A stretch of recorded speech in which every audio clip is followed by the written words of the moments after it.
Now, Okay. We are live. Can everyone hear us? everyone that's here, I can hear you. Okay. Well, I know Dave's here. I'm here. I hope anyone out there. I hope this. I don't see any viewers yet. I have not used StreamYard yet before, so I know you have in the past, Dave. You like it? Yeah, absolutely. Usually, you'll see a little number up there too. There's a little number. I think doesn't show for me, but you'll be able to see a little number that shows if there's anyone in the chat. And then, of course, if they say something, you'll be able to see that. Well, I know that Rob said something, Robert, but I don't. Okay, somebody is in the chat. I do know. I do see one person. But yeah, Dave, how have you been? I'm doing okay. How about you, Nathan? How's it going there? Good. I'm ready to talk about some Cassavetes. It's been a little bit since we've watched some of his films, right? Yeah, I think it was last year, but I mean, for me anyway, I got just into the holidays and then watching holiday films, Halloween movies, holiday movies. And then there's, 2 months have gone by already in this year, I know it's crazy that it's already almost March, and now we're back at the start of the pandemic a year later. Exactly. Right. Yeah. Okay. So have you been watching anything while we're waiting for others to join before we get into Cassavetes? Have you been watching anything interesting? I mean, I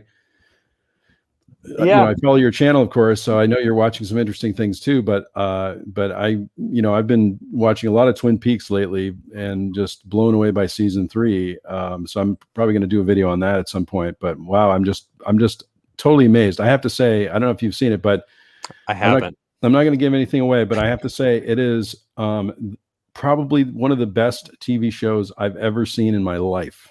Okay. Oh wow. And that's kind of saying a lot because Breaking Bad, Better Call Saul are really up there for me, but this show is intense, creative. The music is great. I mean, there's so many great things about it. I'll probably do a video about it as well, but I've been kind of on this Twin Peaks journey where I watched, season 1 and 2 on Netflix and then watched the movie Firewalk with Me. And now on season 3, The Return, and it is blowing me away. It's really amazing. So if you get a chance to check it out and you want to go through that journey, it's a good one.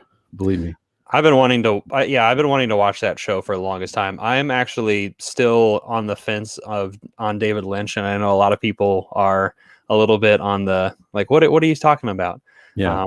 I've only seen Blue Velvet, Mulholland Drive, and parts of Eraserhead, so I can't say too much on my. Yeah, it's kind of an acquired taste. I didn't really get it in the beginning, and after seeing The Art Life many times and many other films, I finally feel like I get it.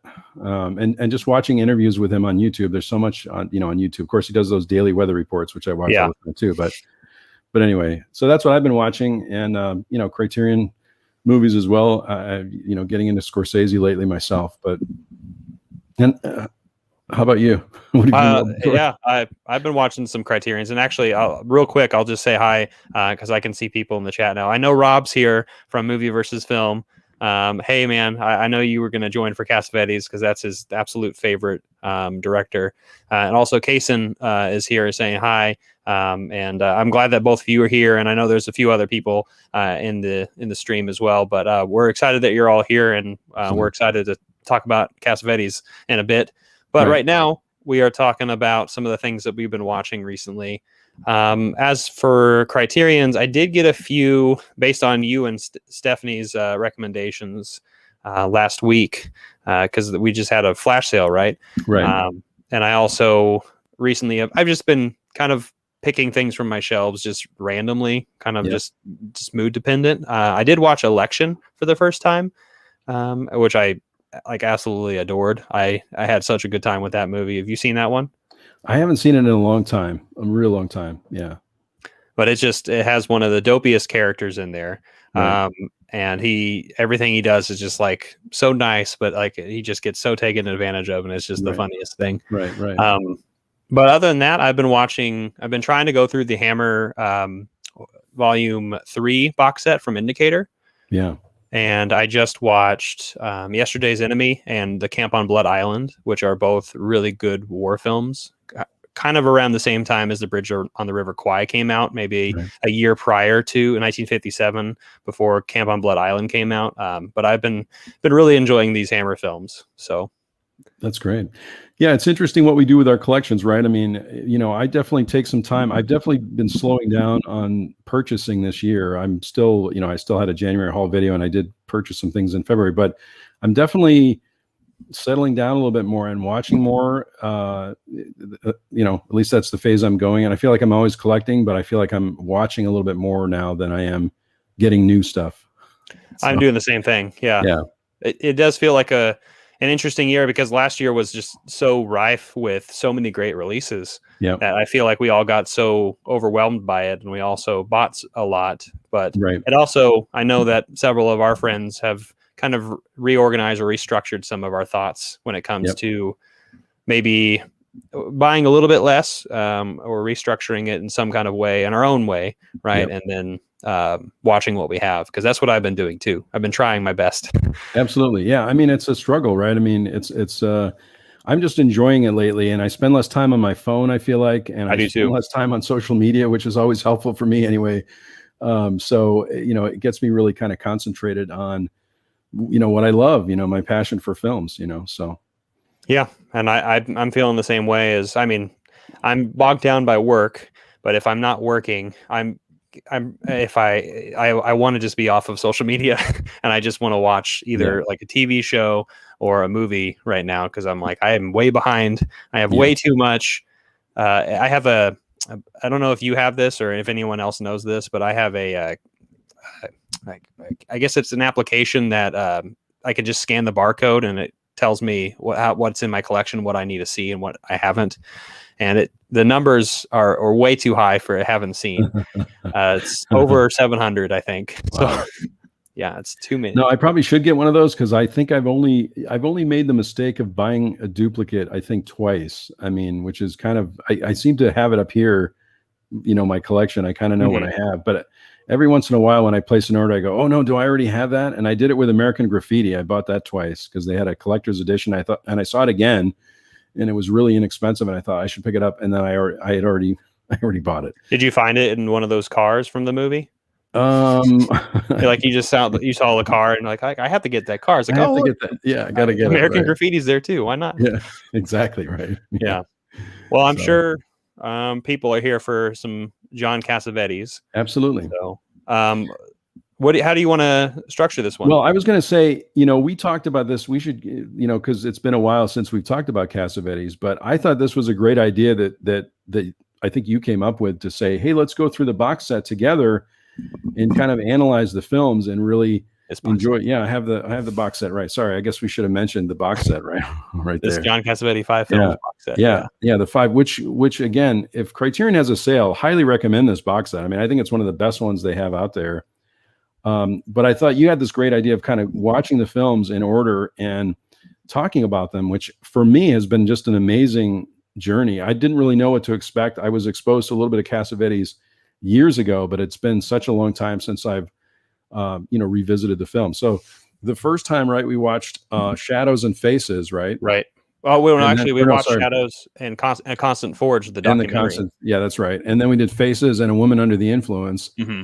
And then today we're talking about the last two films in the set, The Killing of a Chinese Bookie and Opening Night.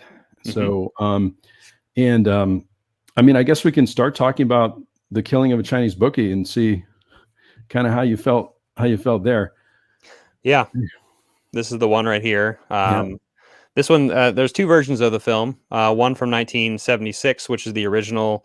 And then 1978, he re-edited it and cut down some things. I watched the original. I watched the 78 version. So. Okay. So that's good. So we can talk a little bit maybe about some of the differences. I mean, obviously we didn't watch both, so we don't know which has. Right. One was longer. We can tell you that. I watched the longer one. Exactly. But this was an interesting one. I guess to kind of give a little bit of a background, this is probably out of all the films, even prior to watching Opening Night, because I watched that second. I'm sure you did as well. Yeah, I did. Yeah. But this was the one that felt like it had the most structure to it, if that makes sense. Yeah. but this is Cassavetes almost trying to get out of production in Hollywood and trying to show a noir of sorts, I suppose, with a lot of grit, as you would, and then also just those amazing great shots and just dialogue, good or bad. It's just all about the people on the screen, and kind of just seeing the situation of Ben. What's his last name? Gazzara. Gazzara, yeah, Ben Gazzara, who is our main character in this film, who is more or less, he's put in a situation by some loan sharks, that he needs to pay a debt back by killing, obviously, and the names in the title, killing another Bookie, if you will, and then kind of the spiraling downward from there. So that's pretty much all I got on that. But yeah, I mean, one of my favorite shots is Ben Gazzara owns a club, right? And it's kind of I guess it's a strip club or an adult club. Mm-hmm. And so one of my favorite shots is there's a shot, and I know we've talked about this maybe last time, about this kind of a stairway shot, which I think is in the end of A Woman Under the Influence, perhaps, the or very maybe end. Faces. I think maybe it is. But I love the stairway shot where Ben Gazzara goes down to make an announcement, and he leaves the camera there, which I think is really good. Usually with Cassavetes, we're used to kind of handheld, Close-ups. very quick close-ups and things like that, which again you see in this as well. A lot of great close-ups. I love the close-ups, by the way. That's one of my favorite parts of Cassavetes, is all the close-ups. So you see kind of the stuff that he started with in Faces. He just right up on the character's face, which is so great. You really get to feel like you're really close. So that's one of my favorite shots. I have to say too, since I've been watching a lot of Scorsese, I felt like the gangsters maybe weren't as intimidating as maybe they could have been. There was one guy who was a little bit more intimidating than the others, but I didn't feel like there was kind of that fear element with Gazzara. Obviously, he's trying to pay off a debt. Right. And so that's how he gets into the killing of the Chinese bookie, right? But I do like the latter part of the film where he goes to that A-frame. I'm remembering the A-frame that was there, right? They tell him this is an A-frame house. They tell him the address and everything like that. That whole sequence, I think, is brilliant. And I think it's maybe new for Cassavetes at this point in his career, right? Because he's done kind of more of these handheld types of things. And this is an actual, guns drawn and everything, right? Mm-hmm. I like the character of the Chinese bookie as well, right? I mean, you don't really see him for very long, right? But there's a bedroom sequence. There's a couple of pools that he's in, and so that part of the film I really, really enjoyed. I really thought that was a good one. And then the other thing I wanted to say too is, I was reading a little bit about this, is that Gazzara in a way is this club owner, but he's trying to make his club kind of more artistic, if you will, right? There's a guy that has a theme, in there. And then of course the girls are there as well, for this kind of adult show, but he's trying to give some art to the show as well. Right. I mean, he's trying to really develop this quality show. And one of my favorite scenes near the end of the film too, is when Gazzara is upstairs with the whole crew and they're kind of talking very casually. You just feel like you're there with Cassavetes, right? You feel like you're in the room, and that's one of the charm of the movie. So I'm sure probably in the 1976 version, maybe that was extended. Maybe there were extended versions or extended scenes. But I really like the way the 1978 version was edited. I thought it was really good. So, well, yeah. I mean, going back to that, the killing scene, or like just where they're at the bookies, I guess, den with everyone else there. I suppose I don't exactly know. Just like the house. Yeah. I like the sequences before that, where he picked up Ben picked up hamburgers from like the local bar and the diner, right. Yeah, and like had to like think about because he was going to feed the burgers to the dogs, and the woman was like, well, why don't we just individually wrap all these? It's gonna ruin the burger. And he's like, I don't care. He's like, no, he's like, he can't give away what he's trying to do. He's just like just I'll throw it in the bag. Like, I don't care how sloppy it is, like whatever. Yeah. And then like how it leads to the next sequence, which I you have really no idea where this is going. Sure. And then like he throws the burgers at the dogs, it works, and then you jump in to that scene like you said, and it's just there's a really great camera work in that particular those sequences, and the acting too, because the thing is with Ben's character, I feel like you don't. I know that I read up on some of this as well, and I remember him and also Cassavetes trying to say like there was trying to be this weird connection to where like you're trying to feel for the guy, and whether or not this guy actually is somebody the audience cares about, right? Because how can you get into the shoes of this person? And you can tell that Ben had these conflicts within himself. And I don't know, I liked his character a lot because he definitely seemed, I mean, I think from a modern audience, we can kind of connect to that because we're more used to these type of films. But I know that upon release, this is actually one of his like least Cassavetes is one of the films that a lot of people really did not like, and thought this was one of the worst films he did, because nobody could connect to anything in the film itself.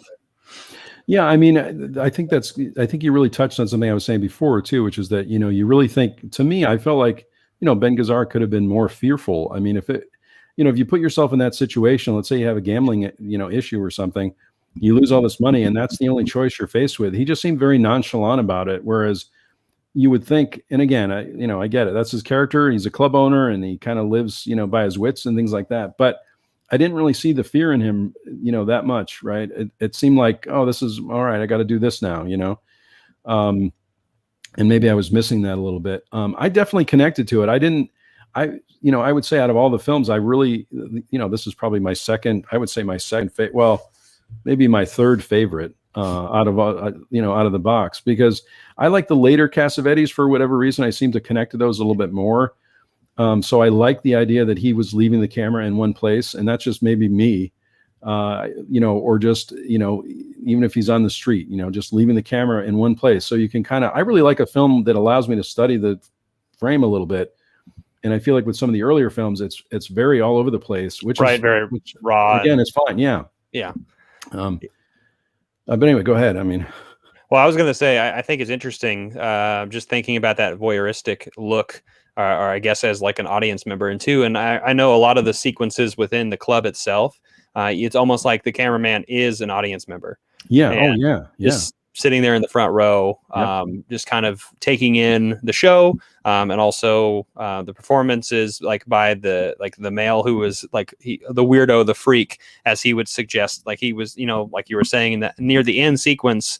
I don't know if this was in the edited version, but he, you know, called out like Ben. He's like, hey, like I want to showcase that I'm something more than this. Like everyone else can just like flash, you know, their body, and I'm the weirdo here, like saying the singing my songs, saying weird narratives and stuff. And, you know, people come like, and if there's a bad show, it all lies on me. And you know, everyone else can, you know, get away with it. And so I think it's interesting to see that breakdown of how valuable somebody is when it comes to, you know, this particular instance of, you know, a place that we would normally wouldn't see, maybe the general public, I suppose.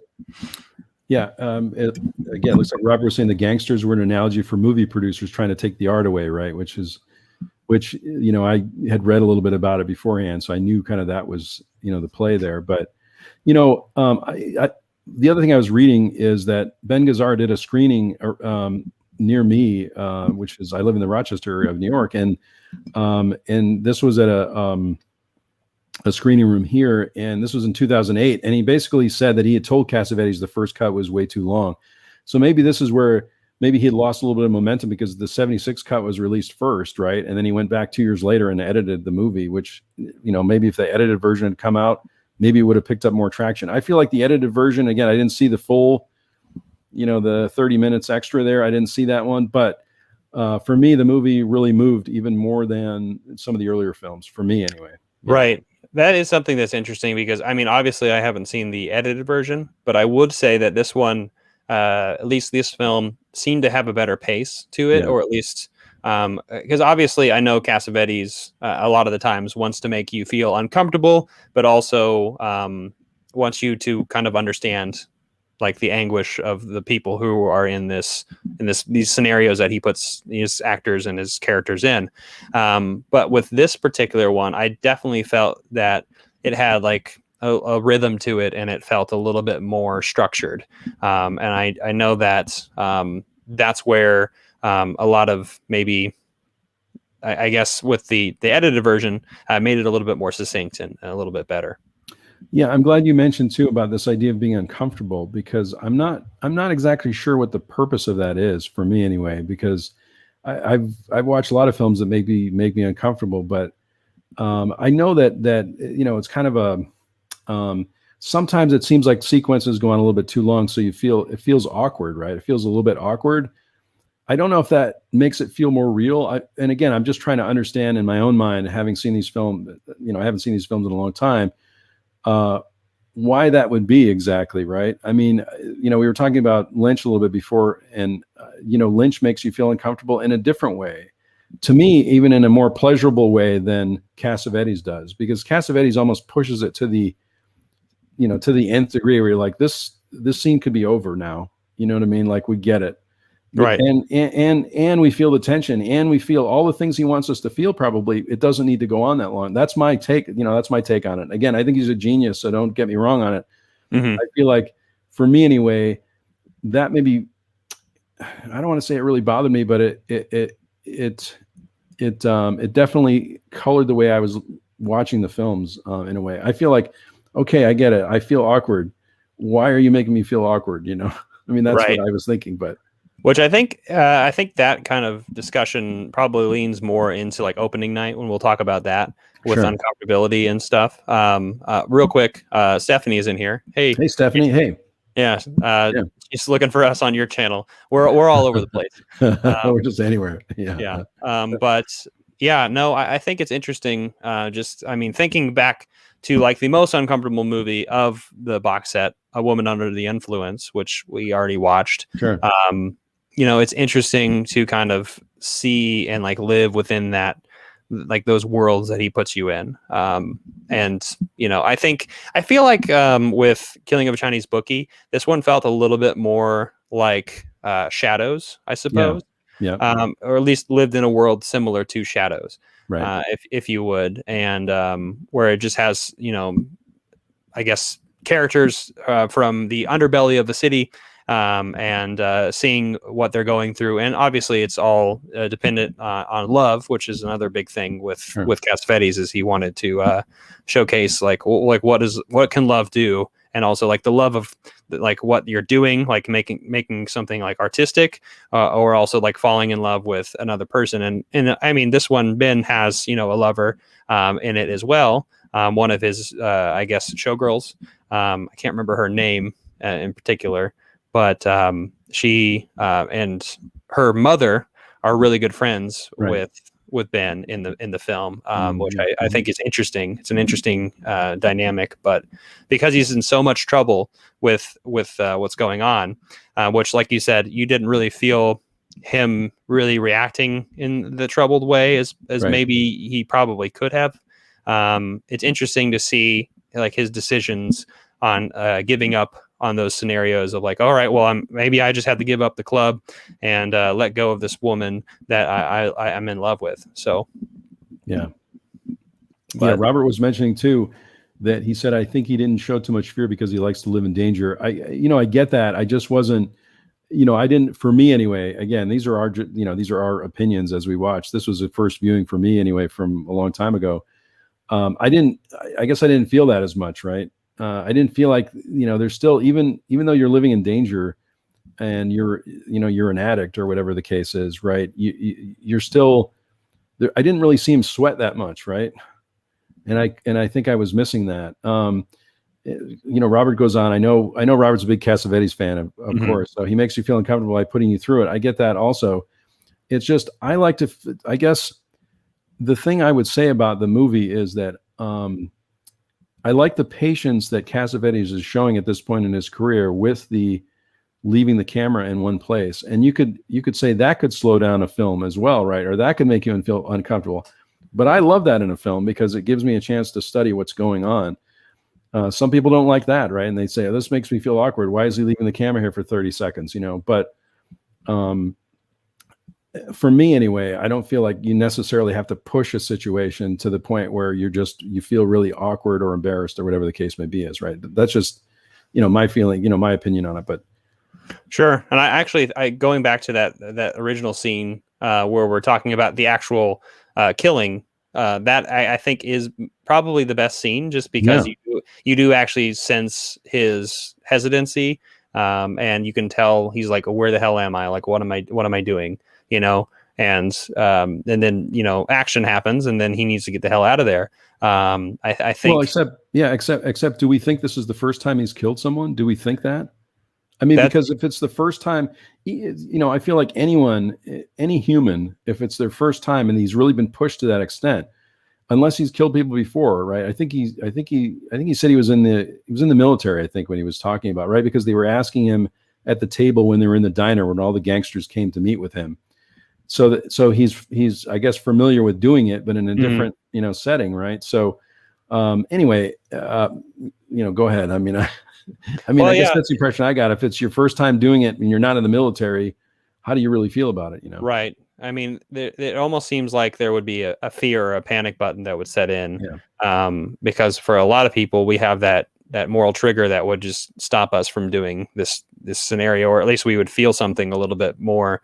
But I also like, the adrenaline that happened where he got out of there. But I mean, obviously, this we don't know, because we don't know the background completely about this character. But I did think overall this is a pretty good film, though.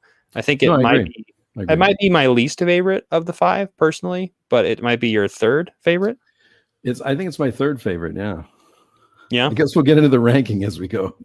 Yeah, we should do a ranking at the very end. Yeah. Absolutely. Let's do it. But do you want to jump from here to opening night? Yeah, absolutely. I'm just going to go right and say this is my favorite movie of the the set. Yeah, it's my favorite movie of the set. I love this movie. I love opening night. My favorite of the set. And this is a case where, yes, you're made to feel awkward in the movie, but I was totally in from the beginning, and just really captivated by the whole thing. I mean, Gina Rowlands is just amazing in the movie. You get to see Cassavetes also, which is kind of a rarity. I mean, Cassavetes obviously is an actor who's been in other films, but you get to see him in action, which is really great. I watched a little bit of the extras. I try not to watch too much of the extras because I don't want to get spoiled, but I watched a little bit of the extras where they were saying all the audience members near the end, of course, they're, doing this performance. We'll get into the plot of the movie, but, they all came for free, right? They dressed up and were in the audience, and you even see Peter Falk at the end. I know. Right? I saw him. I was like, oh wow, he's gotten all his people and his past and his past films in there, and I saw him there. Yeah. And Peter Bogdanovich also, right, was in a party scene at the end, which I really wasn't expecting to see, of course. But I loved it. I absolutely loved it, and I think for me, Jenna Rowlands really made the movie for me, right? I mean, she gives a real command performance, just as a woman who's kind of, we should say at the beginning that I guess we're going to spoil the movie, right? It's okay to spoil the movie, is that? Yeah, I would assume so. I mean, it came out in 1977, right? Yeah, she's performing in a argument. She's performing in a play, and somewhat tormented. There's a playwright there. The director, Ben Gazzard, is playing the director. The producer is there, and things like that. She's leaving the theater where she's rehearsing this one night, and she sees a woman who comes up to the car. Obviously, she's very, very popular, right? She's coming out, and Cassavetes puts you right in the crowd, like you feel like you're in the crowd with all the paparazzi and all the crowd that that's around her when she's coming out of the theater. And she gets into a car, and this woman comes to which I thought was amazing how he did that in the pouring rain also, which I thought was very cinematic. And then this woman gets hit by a car, right? And so that kind of starts the process, I think, for Jenna Rowlands and kind of her descent into many, many things, alcoholism and just her own, psyche. Mm-hmm. You start to wonder through the movie too, whether that person is real or not. There's a whole discussion about how that's a version of her, or this is the youth that maybe she lost at some point. And so that's, I think, up for debate in the movie. But what did you think about the movie first before we get into that? I thought it was really well done. And I think it's interesting going back to what you said, I think hearing that it's your favorite, I can kind of understand that because of just your theater background as well. Yeah. Because it almost feels like half the film is a theater production, right? But obviously, the whole big, the point is thinking about identity and thinking about one of the things I did read that Cassavetes said, like as he was saying, like it's not about age. That's the trick. Everyone always thinks it is. It's about being pigeonholed into a position to where you think that this expectation of what you want to be and what other people expect you to be. So it's interesting because it kind of goes back, and you're thinking back on Killing of a Chinese Bookie. If we're looking at the gangsters as producers, as like Robert said, like thinking also of actors in this particular, in this movie, and also thinking about the identity of becoming a character within a movie, like you're another character within this theater production, but you're also grappling with your own identity and how well this adapts to you. And then you also have the eldest lady, who is one of the producers, saying like, hey, this is how you should play this, because like, you're like, how old are you? Like that's the constant thing going on in this film, is like this concept of can you see yourself as this person, like just dependent on how old you are, right? And your experiences. And I think it's interesting just in general to kind of look at it that way. But I also, like I said, I saw all this information after the fact. So initially when I watched it, it reminded me a lot of Woman Under the Influence. Obviously the obvious parallel is Gina Rowlands kind of figuring herself out and going through something. But I think the interesting thing about this one was it felt a lot more loose and a lot less chaotic as maybe A Woman Under the Influence. Or maybe chaotic is what it was more so. I don't exactly know. But it felt a lot more freeing, I suppose, at least in the performances where, she would go in and out of performance and and you just break the script and in the middle of the actual production on several of the nights and doing her own thing, and just kind of where all the other actors were just like going along with it awkwardly or laughing. Like even John in the near the end was like, it's like, oh yeah, we're in a play, right? And it's like we're doing all this, huh?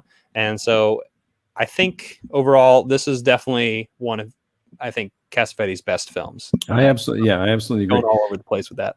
Yeah, and no, I think that's great. I mean,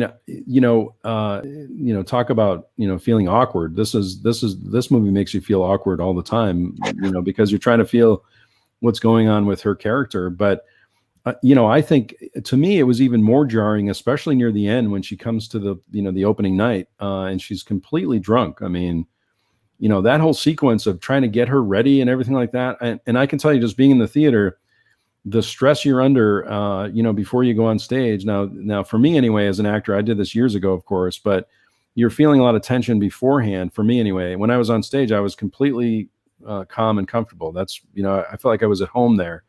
But before that, when everybody's getting ready and the stage manager's there and things like that, it's an incredibly tense stressful kind of time. Yeah. And people go through their different routines. Now, I've never worked with a performer that's that intoxicated. And she was, I thought she was just amazing in, her portrayal of that, because literally holding on to the scenery. And I didn't even think she could make it out onto the stage. Like, how is she even going to do that? They gave her a couple cups of coffee, but clearly she was, she was clinging to walls. That's a state of intoxication that I can't even imagine. And the other thing I want to say too is that, and I'm sure Robert and maybe others can relate to this as well. Robert, I know, is an actor also. It's stressful enough if an actor goes up and forgets their lines, right? If they go up on their lines and they forget one line, but it seems like the script is evolving as you go through, and these actors all have to respond to her because they don't know what she's going to say, right? Exactly. And that's part of the theater of life also, right? I think you brought it up too, where, at least when I was playing characters and things like that, it's a blend between yourself and that character. That's really when it, is really good, I think. So Gina Rowlands is going through this kind of very psychological transformation as she's going through this play. And yes, I can understand that maybe part of the script was evolving because they're developing a new play or whatever the case may be. But by the time you get to opening night, there shouldn't be a lot of mystery about what the lines are and what you should be doing. Then maybe there's a little bit of ad lib or a little bit of improv or whatever the case may be. But it seemed like the stage sets were the same, but a lot of the dialogue was completely different, right? Oh, absolutely. So yeah. Real quick before we jump into that, I haven't said hi to Gray 1951. Said hi. I love everyone's commenting. Sorry that we're not interacting with you as much. We will. We're so involved in the Cassavetes. Yeah, we will get into that a little bit further. But yeah, no, I think it's interesting. Like I have my notes in front of me. I'm looking at the background on this film in particular. I think it's interesting that John definitely thought a lot of this, like you were saying, with this ideal of like, if you're an actor, you're putting yourself within the performance itself. You're acting into this person, but to become a better actor, you put yourself into that as well, into that role, because you can see yourself within that realm. So it's interesting to see this film kind of, as John would say it, he says, like, this is the anti-art film. It's like anti what I did in the past, because it's really looking at like personality and looking at how selfish you can be in your own self, and adding that personality to it. And I think it's interesting because we were talking a little earlier about just the idea of actors kind of being a different breed, I guess, than producers and directors. And I think it's interesting too that with what a thing that John said is that like pain is something to be embraced for an actor, or at least with Gina Rowland's particular instance, is like this anguish, this pain that she's gone through in reality has to blend in with this role. And honestly, it's almost like a badge of honor for a lot of people who are in the acting world, is like to have some kind of anguish, to have some kind of intensity in their life. Like that's the driving like part of them that gets them to go up there and perform like that, which I think is really fascinating. It's just like a personality type. Yeah. And also, as you see with this film, many times the drama is not even on the stage, right? The play itself is very dramatic, and there's lots of things going on in it from the two scenarios that they give you. But what she's going through off stage is far more dramatic than what you see on stage, right? I mean, just that image of her clinging to walls really gets to me. Because like I said, I can't imagine an actor coming. I just remember in the first scene, there's the guy that she used to go out with, right? And he comes out and they go through this whole thing. And I love how they show behind the scenes, because that's what happens, right? An actor will come off stage and you'll see that person as that actor. Maybe you're in character, maybe you're not. But, I can't imagine being that guy working with Gina Rowland's, or, working with a character that's that intoxicated and being so worried about what she's going to do on stage, or just that she's going to be able to stand up. Right. I mean, and keep in mind, even before they get to opening night, her performances are kind of all over the place anyway, right? You remember in the beginning, Cassavetes is trying to do that. There's like a slap that they're rehearsing, right? Do you remember that? Even that's kind of dramatic, right? She doesn't really know how to respond to that, or how to even do that, how to fall, or she's really afraid of it, which you can imagine you would be, right? There's a whole, nowadays we have things called intimacy coordinators, right? Where you have to be very careful as to how you're approaching different characters and how you're working with people I'm sure in the theater as well as in movies. Then, that's one of the aspects of Cassavetes, right? He's pushing you to the limit there. But I felt like Gina Rowland's, as an actress there, also has to realize, how is she going to deal with this like slap? That's very jarring, right? Right. So anyway, I like this idea also of life imitating art, which I think was mentioned in the comments as well, but also that it's all the same thing, right? There's theater going on the stage, and there's drama going on off stage as well. It's all the same thing, which I thought was great about the movie. Yeah. Thinking back at that slap, I think it's interesting too. You were saying, I don't know what you called it exactly. I'm not in the theater world, although I will say that at the university that I work at, the theater department's really close to mine, and so I've sat in on some productions and also some meetings on the idea of I can't remember what it was called.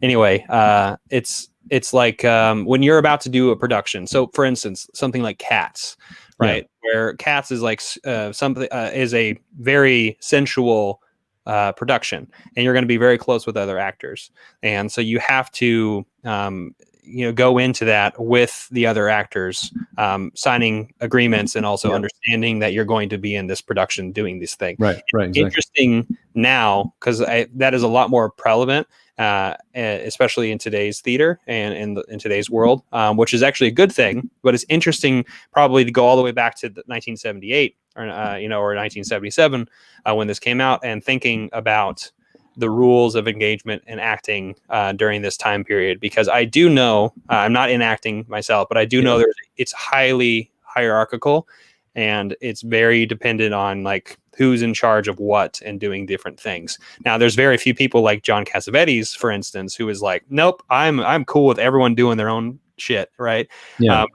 That is so rare, I've heard, when it comes to people who want direction. Right, but at the same time, I get the sense that he was very intense, right? So right, you want to, he's the kind of director that he's going to let you do all these things, but you want to please him, right? You want to make sure you're doing a good performance for him. So that's also kind of a pressure. True. Maybe it's an unwritten thing, but the sense I get from the movies is that he was very intense, just as a person, right? And so I don't know if I read all of this, by the way. I didn't read it all, but I read it all, and I read the thank yous at the end. Martin Scorsese did one, Elaine Kagan did one, and Jonathan Lethem. But going back to what you just said, Elaine Kagan, who I guess was more of a behind the scenes worker with John, talked a lot about how selfish he was, and how but everyone was so drawn to him as like a magnet. So it's super interesting where it's like he's this asshole, but who wants all these things, but also like everyone's on board because he's like so everyone's so drawn to him. So it's a very weird dynamic how that works. I mean, we talked about this before too. The scene, I think it was in Faces, where Jenna Rollins is pregnant, right? And he's kind of telling her to keep, they're filming for hours. He's got the camera right in your face. Mm-hmm. That's a lot of pressure for an actor, right? And she was pregnant at the time too. So, but she said, "Hey, all right, I'll do it." You know what I mean? So, as much as, he's, again, I think he's a genius, of course, right? I'm saying that, but I feel like there were some things about this stage in filmmaking, this independent filmmaking, this kind of guerrilla filmmaking as well, that had other pressures associated with it. So I don't think, I think he wanted to push the performance out of the actor or actress, and many times that's where you get the awkwardness, that's where you get the embarrassment, that's where you get the reaction that he wants to get, which a lot of directors, like to work with, or like to, they like to get that response out of that, right. That performer. So, but I think, getting back to opening night, it's definitely number one for me, and I definitely like later Cassavetes for whatever reason. I just seem to connect with it a little bit more. And this one, with some of the other ones, I don't want to say I lost interest, but I was not as focused maybe as I could have been in a movie like Shadows or Faces. It was good, I get it, but opening night I was in from the beginning, as I mentioned, very, very connected to it and connected to the story. I wanted to see what happened. I wanted to see how she was going to make it through. I loved all the characters. I loved the her apartment upstairs, going back to the place where they were staying, and kind of the drama that was unfolding there, and the different relationships she had, and the relationship with Cassavetes. And I love Cassavetes on stage. I would have loved to have seen that. Imagine getting a free invite to this play that he was doing in the 70s and seeing Cassavetes perform for probably hours, right? Now, they said in one of the interviews, I think, that other people were entertaining the crowd while they were setting up the shot, because you also think about it too. It takes hours maybe to set up a specific shot, but to get to see Cassavetes and Jenna Rollins on stage would have been amazing, I think. Mm-hmm. Yeah. I do want to break the fourth wall real quick. Say hi to some people. Chris, from her Tastic Review, says hi and talks about Mikey in Scream 2 wants to imitate art in life. He's joking here. And also, I think... I guess Gray asks, if the play within the play is meant to be lousy, is Myrtle the only one who can recognize that fact? What does it say about Sarah, the playwright? You have any thoughts on that? I guess I would, if it was me, I would have.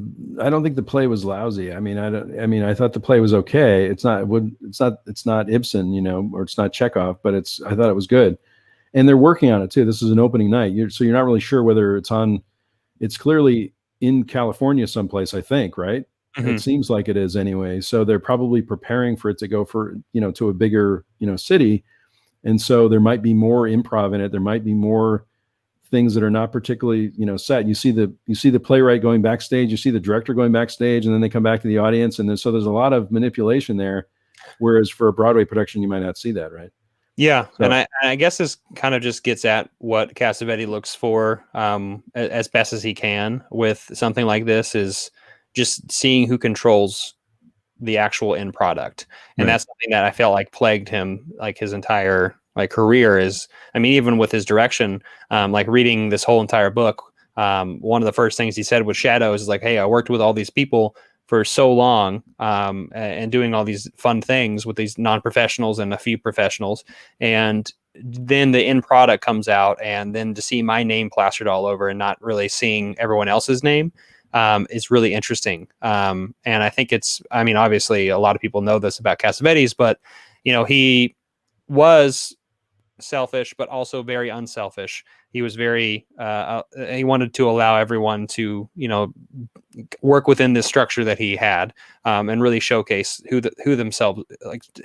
the actor was to find themselves within the production that they're going through. Yeah. Which I think is interesting. So, and you see this meta narrative going on in his movies, where there's almost like, in this particular one, it is a stage production, and that stage production has the screenwriter, has the director, not knowing what to do with these changes. And I think it's really interesting what level of control you can see within these different structures of what is art and what is life, and what that looks like. Yeah, but you also the impression I get with all of his films is you feel like it's really happening, that it's real life almost. And even as Peter Falk had mentioned, you can't really tell what's scripted and what's not, right? And a lot of times when you're new to the films, you think, oh, this is all improv and everything like that. In many cases, it was not. It was scripted.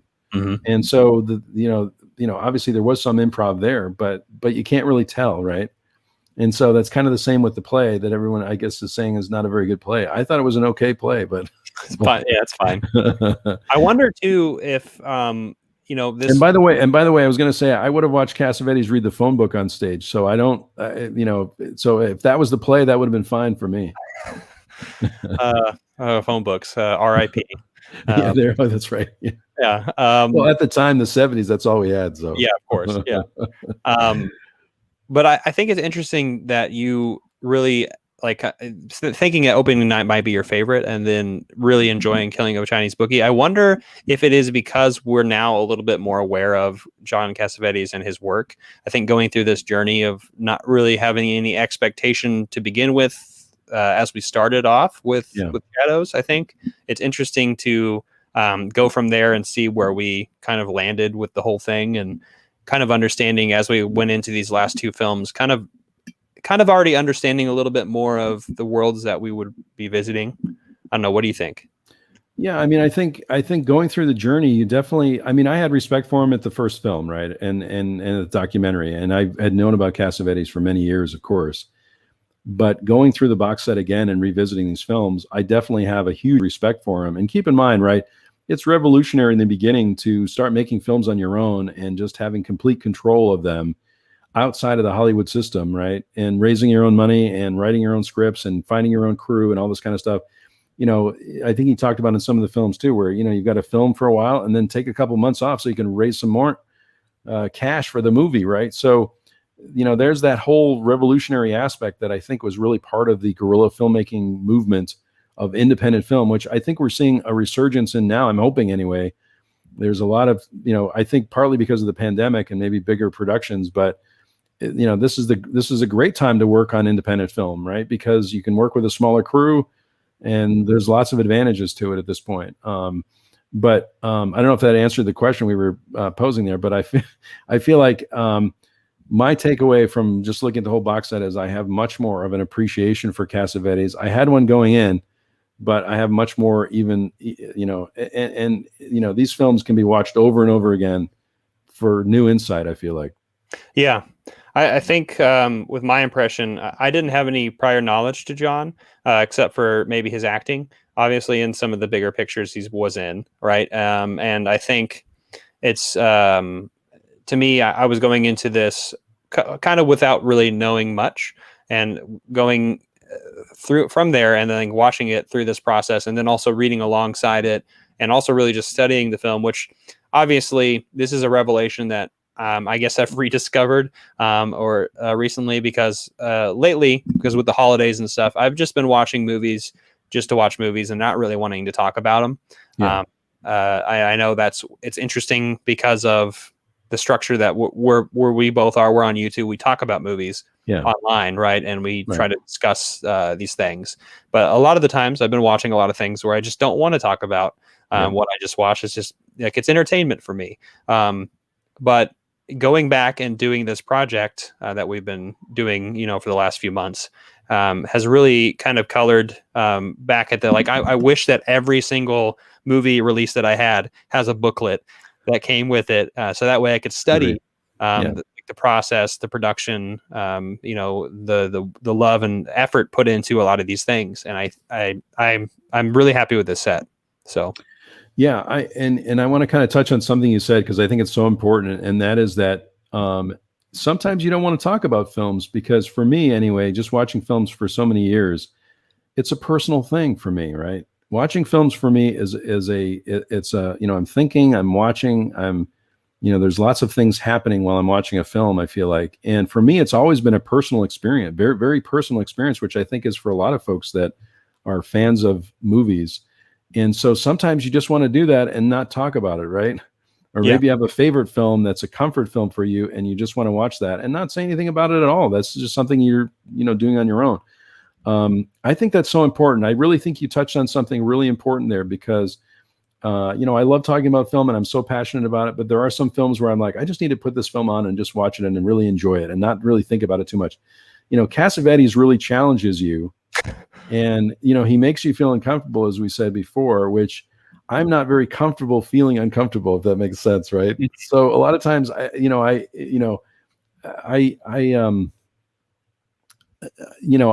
understand what he's going for, but many times when I put on a film, I don't want to feel uncomfortable. Right.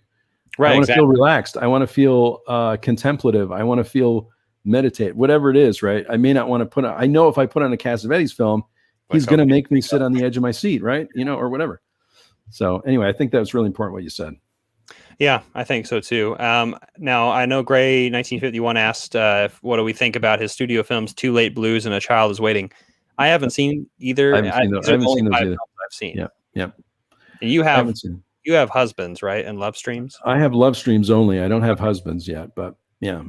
But I probably will be. I mean, that's the thing. When we started the box set, I picked up love streams because it was on sale. And so I'm probably, you know, I'm more than likely going to be watching the other films as well, I'm sure. Yeah. So. I think I might watch them on the channel if they're on the Criterion channel. And we potentially could do, you know, a part 2 where we could talk about love streams and husbands. I think that would be a lot of fun. Mikey and Nikki also was really good. I mean, I haven't seen the whole film, but I know it's going to be good because Elaine May, I think, directed it, right? So that's a whole other thing with him and Peter Falk performing together. I love Peter Falk. He's amazing, isn't he? He's really great. So, and he's really great to listen to. A lot of these interviews, I could listen to these folks talk for hours, right? Right. Maybe not read the phone book, but you know. What? Yeah. Did you watch all the special features afterwards? I didn't watch all the special features, but here's the thing. I was going to mention this too. Many times with these, I know that I'm going to revisit them. So what I like to do is save some stuff for the next time I watch it. So that's my take on it. That's what I usually do. So I'm like, I don't want to watch everything. I don't want to, I want to preserve my first viewing or, my second viewing in the case of some of these films and watch the supplements later. So maybe the next time I pick up the set, I'm going to watch an interview and then I'll watch the film and then maybe I'll get a different take on it, Right. Yeah, so that definitely brings up a good, I mean, I guess it's harder and harder the more things you have because you have to prioritize what you want to watch. But I think it's interesting too, because obviously with this project, I wanted to know as much information as possible going into these things. And that's another reason why I read this. And I guess I'm backtracking a little bit on like thinking I want every single one of my movies to have one of these. No, I don't. But the ones that that might have a challenge to something or maybe tells a little bit more than just I guess I'm trying to think of something that is just like pure entertainment for me. I can't think of anything. Maybe like the Marvel Avenger, like the Marvel films. Like, yeah, I know there's a lot of effort and trying to tie all these things together and make sure all this stuff is like, and yeah, I'm sure I'll watch some behind the scenes stuff, but I'm not drawn to that. I can just watch the finished product and enjoy that seeing those intricacies. I guess it just all depends on where you are in your life, I suppose. That is probably where it all lies. It's funny because when we were talking about collections in the beginning too, where there's a kind of a debate about should you give this away, should you not give it away, etc. Many times I like to keep a film or a set and realize I'm not connected to it right now, but there's a chance I probably will be in the future. So I give it a chance, right? I'm just going to bring this up randomly, but I will say that I was watching 12 Monkeys the other day, about a week ago, and realizing that the movie, right? What's that? Yeah, the movie. Yeah. Okay. And I know I should like Terry Gilliam, and I'm sure I'm sure I should really enjoy the worlds he creates, but for whatever reason, right now I don't. And so I'm willing to put that film on multiple times to give myself a chance to realize the brilliance of the movie as well as the other movies he's done. I mean, I'm a big fan of his. I love to watch his, the interviews he does. I think he's a very creative guy. But for whatever reason, me at this point, at this stage in my life, when I'm watching, what I'm consuming, I'm not connected to it for whatever reason, and that's okay, right? Mm-hmm. Many people feel that way about Bergman or Kiarostami or just other directors, right? And I think it's okay for that to be that way. So many times I'll hang on to something and realize, let me look at this next year and see how I feel about it, right? Rather than just give it away, right?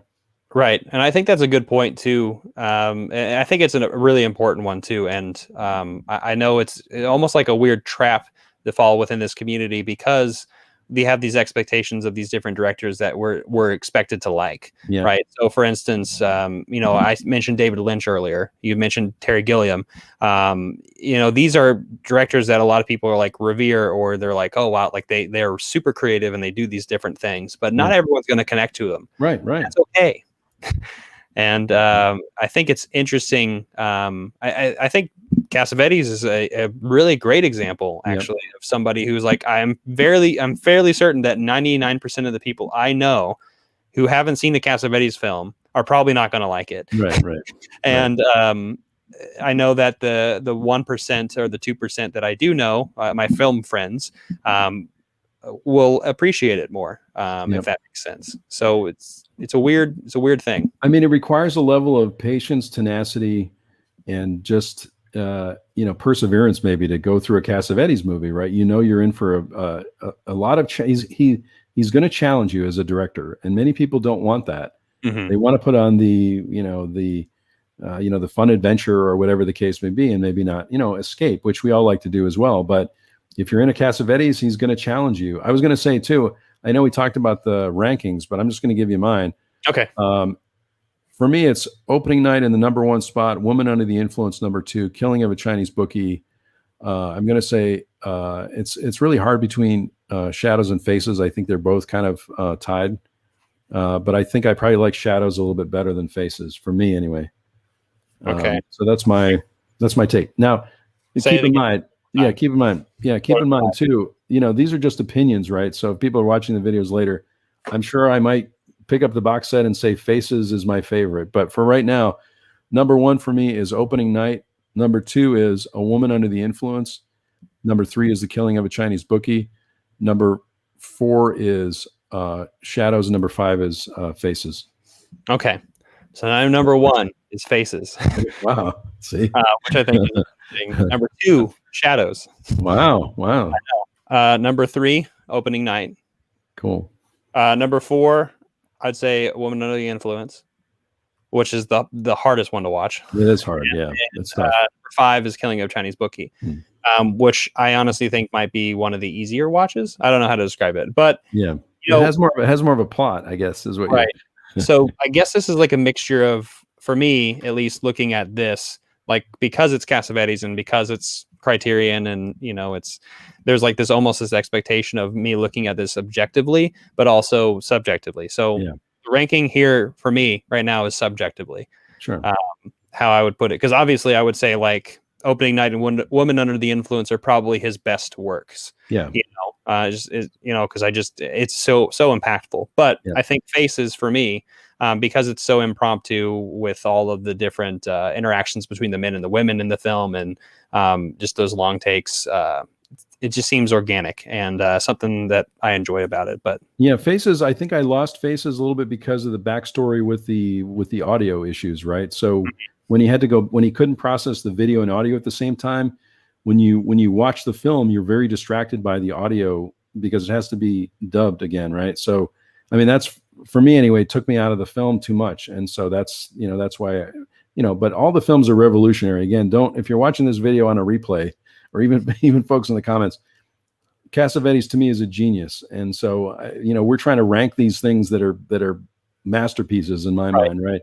Almost unrankable. It's hard. It's hard. And something like, Shadows is revolutionary. So I feel like that's a really important film to do. But it's so interesting in our rankings, right? Because it seemed like you connected more to his earlier work. I'm connecting to his later work, it seems like. But yeah, which I think is good, because it would make it more it would make it less interesting if we just both agreed with both. Exactly right. So he would want us to disagree about this. Exactly. Cassavetes would want us to disagree about that disagreement. Yeah, exactly right. And to talk about it for a long time. Exactly. Right. He's like, just watch the movie and move on with your life. That's what he's probably going to just say. Right. Like stop thinking too much about it. Like, but again, that's the influence too. And a lot of people do, a lot of people just want to turn on entertainment and turn it off. Right. But for me, I'm going to be thinking about these films for a long time to come, which to me is a sign of a genius, really. Yeah. So. Well, I like everyone else's. Grays says Shadows, Opening Night, Woman Under the Influence, Faces, Chinese Bookie. And then Rob says A Woman Under the Influence, Shadows, Opening Night, Killing a Chinese Bookie, Faces. Everyone's in some different orders here. It's very cool, though. Isn't that great? I mean, I like Chinese Bookie more than I thought I was going to, but I really enjoyed it. But again, it could be the 78 cut for me, right? You might have watched the shorter cut and realize I knew it was going to be long too. So I intentionally picked the shorter cut, but I hope I'm saying your name right. Ursa Minor Jim. Got it. I can read it all together in one thing. His films are impossible for me to rank. They're also singular, but also so similar, which makes little sense. I get that. But that's another great take. That's another great take on the whole set. That's an amazing comment too. I mean, everyone in the comments has been great. Yeah, well, I wanted to say, I guess we will wrap this up relatively soon, but does anybody in the comment section have any thoughts on Cassavetes, or do you have any other questions outside of this particular thing? Because I'm sure we would, we'll stick around for a little bit and answer some questions if it goes elsewhere, I guess, Dave, before we hear some questions, so now what are we going to do? Now what do we do? Well, I was going to mention this because I'm into Scorsese lately, so I've been watching this. We'll just vamp for a little bit here and see if there's any questions. But Scorsese shorts, I really enjoy this, and there is a Cassavetes connection here too, because one of the shorter films. These are all the shorter films, of course, but this film called American Boy. It's 55 minutes. Interview with Stephen Prince, I think, who is a roadie for Neil Diamond, but. Scorsese had a great, just kind of one-on-one kind of documentary style interview with him. And he mentions in the beginning, actually there's some analysis on it in the beginning, where he comes to the door of this apartment where he's going to be interviewed, and he ends up getting in a fight with this other guy. They basically hug, and then they kind of start rolling on the floor. And someone had mentioned in the commentary that it's just like Cassavetes, right? Yeah, because you don't expect it to happen. I don't know if have you seen these movies, the shorter ones? I have. Yeah, isn't it cool? I love the documentary style ones, which I love. Italian American. I know we're way off topic here as we wait for some questions, but I love Italian American. I think it's brilliant. I think it's really good. Just his mom and dad. I mean, just really, really good. She's just cooking. making it. Now this is one. I mean, this is one where I went through the commentary, the booklet, everything. This is one I completely devoured. So, but I'm kind of into Scorsese right now. So, and I mean, rightfully so. I can understand that. It's interesting because he did just have that that thought piece that I finally read. I read it. I want to say a week later after everybody else talked about it. What was it? What was it in? It was an opinion piece that he wrote in. Well, isn't he? Are you talking about because there's a little controversy, right? Because he doesn't think that content is we're losing the sense of art because we think of everything as content, right? Is that the gist of it? I think that's what. Yeah.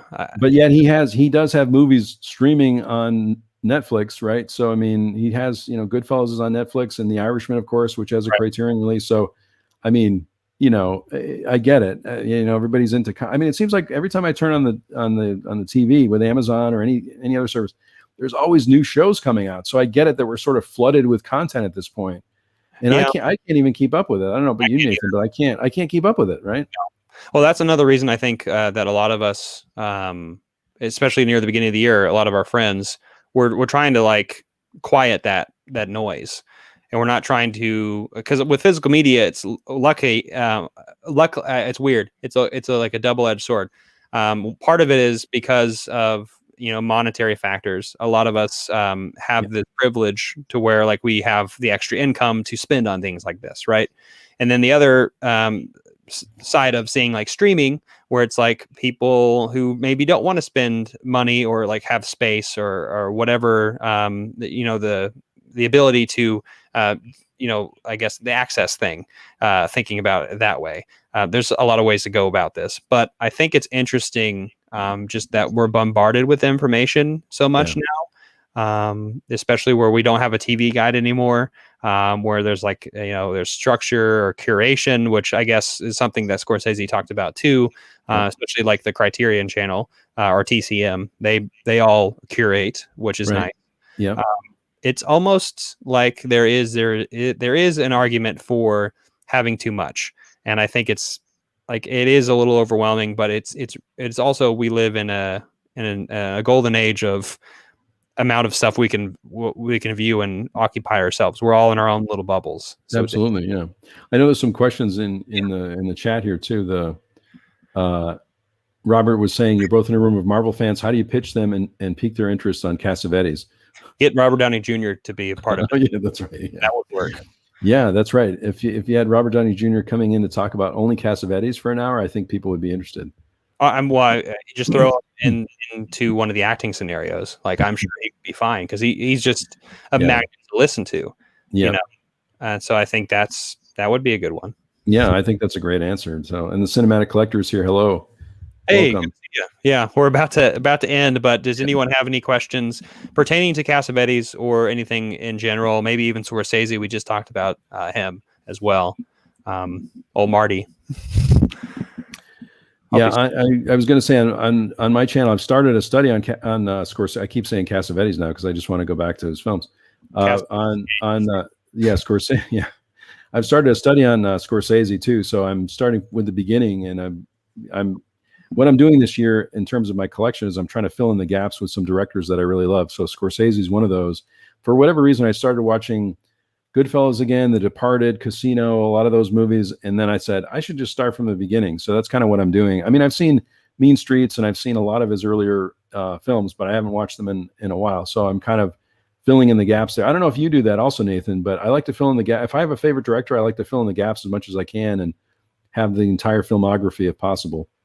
Yeah, it's interesting. I mean, I've done that several times in my life, at least with a couple of directors where I want to watch as much from good directors as possible. So for Scorsese, for instance, I haven't seen Mean Streets, and I actually haven't seen a lot of his work. And there's also like directors like Paul Thomas Anderson. I just picked up Hard Eight, and I've seen everything else. Yeah, Hard Eight is a great film. Yeah, that's a great film. I really want to see that. Yeah. But I think it's really interesting that I have so many directors that I like and that I haven't seen everything that they've done. It's almost like you were saying earlier about the supplements is like, I'm waiting for a good time to do that. Like when I want to be in that mood to do that. that makes sense. Right. Gray was saying, what modern actors could you see working in a Cassavetes film? I mean, I think a lot of the method actors probably would do well in a Cassavetes film, right? I think would be good. Maybe, I don't know. And there's a lot. I mean, I could see De Niro, Pacino, any of those guys, right, could be probably pretty good in those types of films. I would think. I mean, I could watch Pacino do anything too. So Nicholson, definitely, definitely early Nicholson too, when he was with Ben Raffleson and company in The Lost in America. Right. Yeah. Where is it? I'm pointing that way. Right. Oh, there you go. Yeah. Backwards for me. Robert was asking about, or someone was asking about, have I seen the first film? Who's that knocking at my door? And I have that one. That's next on my list to watch for Scorsese.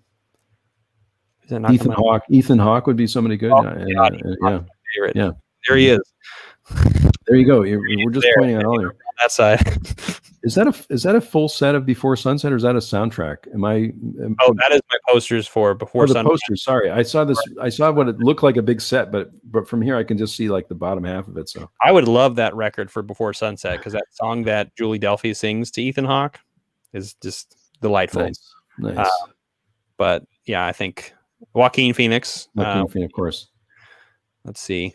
Oh yeah, I got a friend into Cassavetes by screening Almodovar's All About My Mother with opening night. That's a good. I still need to see that one. I still need to see All About Eve, which I know that Pedro, kind of took and for All About My Mother. Yeah. I haven't seen that. I haven't seen that film either. But it's funny. Again, you can live a whole lifetime here too, where there's some films you just haven't had a chance to see. I love it when I find something new, a new gem that I can say, oh, wow, this is great. This really, I mean, that's why we love movies, right? Isn't it? Or one of the reasons anyway. You find something new and you go, wow, this is amazing. Mm-hmm. So, yeah, I mean, that's the reason why we're all into this, I think, is that there's this constant, I mean, this, I guess, is an ebb and flow. Because, like, for instance, going back into, like, this project with you, like, this is like reinvigorated me. It's like, oh yeah, like I do like art house films, because lately I've been watching a little bit more entertainment films and just kind of like wanting to just watch for that purpose. But like, dips in and out of when I want to put effort into talking about a film, or when I just want to watch something. Yeah. So it goes all over the place. Yep, I agree. Well, I think those are some good answers from everybody. Anybody that wants to work for free, that's who would work in a Cassavetes movie, right? That's true. If you want to work on the crew, write and be in the film, that's the person that would want to. Mm-hmm. So it's basically any actor, any non-working actor today would jump at the chance for that. Well, I think a lot of these other ones too would, just because they wouldn't mind. They would just do a favor. A lot of them would. Yeah, I don't mind doing that. Yeah. So I mean, they're well off anyway. The big ones that we're talking about. Right. So, anyway, I guess we are probably gonna end the live stream soon. So I just wanted to say thank you, Dave, for going on this journey with me. Absolutely, and thanks to you, Nathan. I love your channel, as you know, and you and I connect, off YouTube as well. And so I'm so glad we had a chance to have this conversation. I'm sure we'll do more of these, whether it's on Cassavetes or, some other director or some other work of art. But I love your channel and love all the great content that you have up there. And so thanks for having me on your channel today. Well, thank you very much. And I right back at you. I love everything that you're doing. I'm glad that you're talking about Twin Peaks, Scorsese. I love that new segment on your show where your wife picks a criterion. Yep. I think that's really creative and also really a great way to explore films and like discuss it together, like with your partner. I think that's amazing. So, yeah, we're having a lot of fun with that. So yeah, stay tuned for more of those for sure. All right. Well, I appreciate everybody for joining us, and thank you so much. If anyone's watching this live, thank you. And if any of you are watching this on the replay, thank you again for checking this out. We had a really great time. And I wish everyone the best Sunday or Monday, wherever you're at, because I know some people might be further than me in time. So who knows what's going on. And thanks for all the, yeah. And, Matthew said you both have the best content on YouTube. Thanks for those kind words. And we really appreciate all the comments. So thanks for joining us today. Yeah. Thank you all so much. Check it out. I don't know how to end a live stream, but I guess I'll just say, check out both of our channels. Dave, I'll be putting in a link in the description down below where you can find Dave. You can find me through here.